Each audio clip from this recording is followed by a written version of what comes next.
Welcome to Theories and Practices of Counseling. This class is a basic overview of the most prominent theories of counseling. Beginning in the second week, you will be learning about 2 theories per week.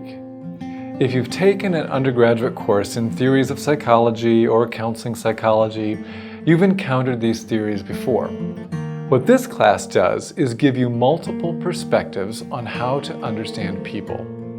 Think of it like looking at a sculpture from many different angles. Each theory tries to help us understand why people are the way they are or behave the way they do.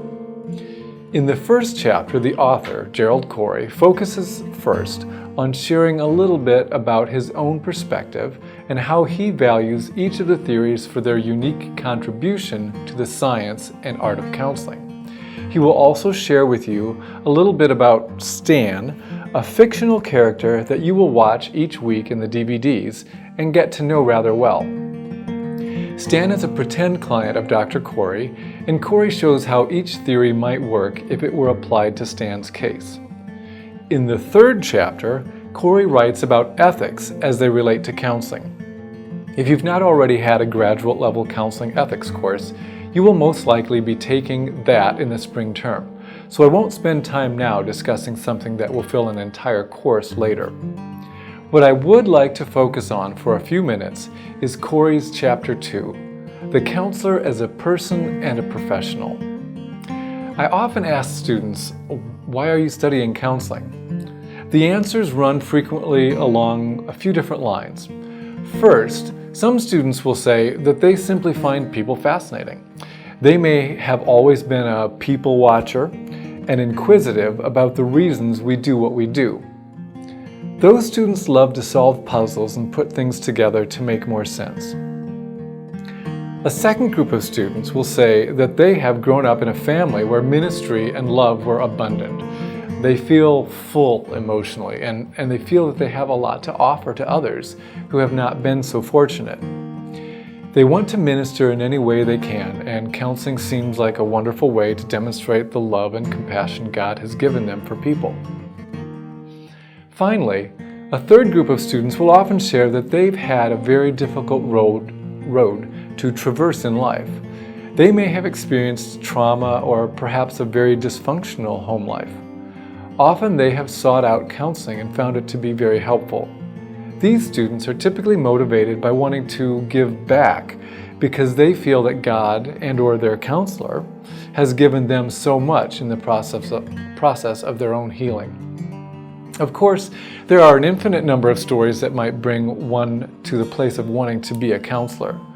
Somewhere along the way, I hope you will share your story that brought you to the place of wanting to be a counselor. Often, a client's experience of a counselor is not entirely accurate. I'll explain. Imagine you go to a friend. That person listens intently to everything you say.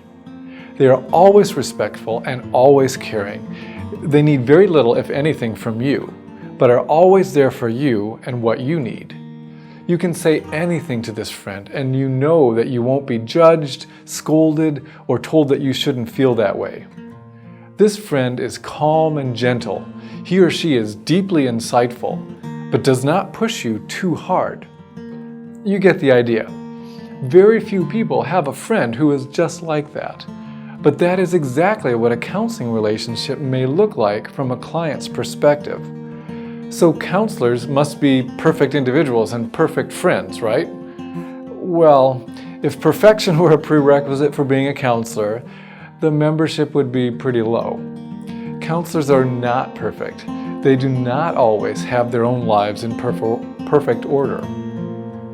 What is expected of a counselor, though, is that they are willing to truly examine their own lives, sometimes with the help of a counselor of their own, and make changes and grow as a person. So if you are hoping to complete this course or this program and reach perfection, I'm afraid I'm the bearer of bad news. But you will have some tools that will help you to understand yourself better, to grow as a person and a professional, and to help others as well.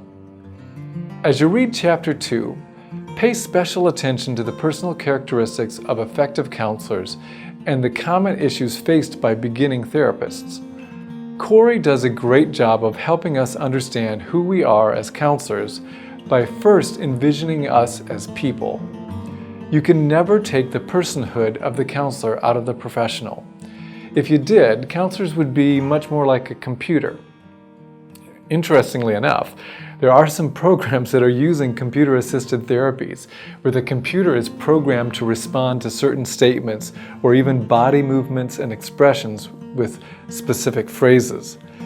But these cannot take the place of that soul connection that happens between two people in a room. One more analogy. Sound engineers have created synthesized voices that sing notes perfectly on pitch and with perfect tone, but they are never as beautiful as the skilled human musician's voice with its slight imperfections. Similarly, as counselors, our clients will know that we understand them because they will see that we sometimes make mistakes and that we are struggling along this journey of life just as they are. There is what is called universality of hope. That comes with knowing others struggle too. We certainly don't use our clients as a place to unload our concerns, but there must be a level of authenticity and genuineness to who we are in the counseling office. Throughout the course and the program, you will look at who you are and how that fits into being a counselor. Your sense of humor, your inquisitiveness, your spirituality, your own anxiety, your values. All of these things are assets to you as a counselor when used in the right way. Blessings to you and have a great week.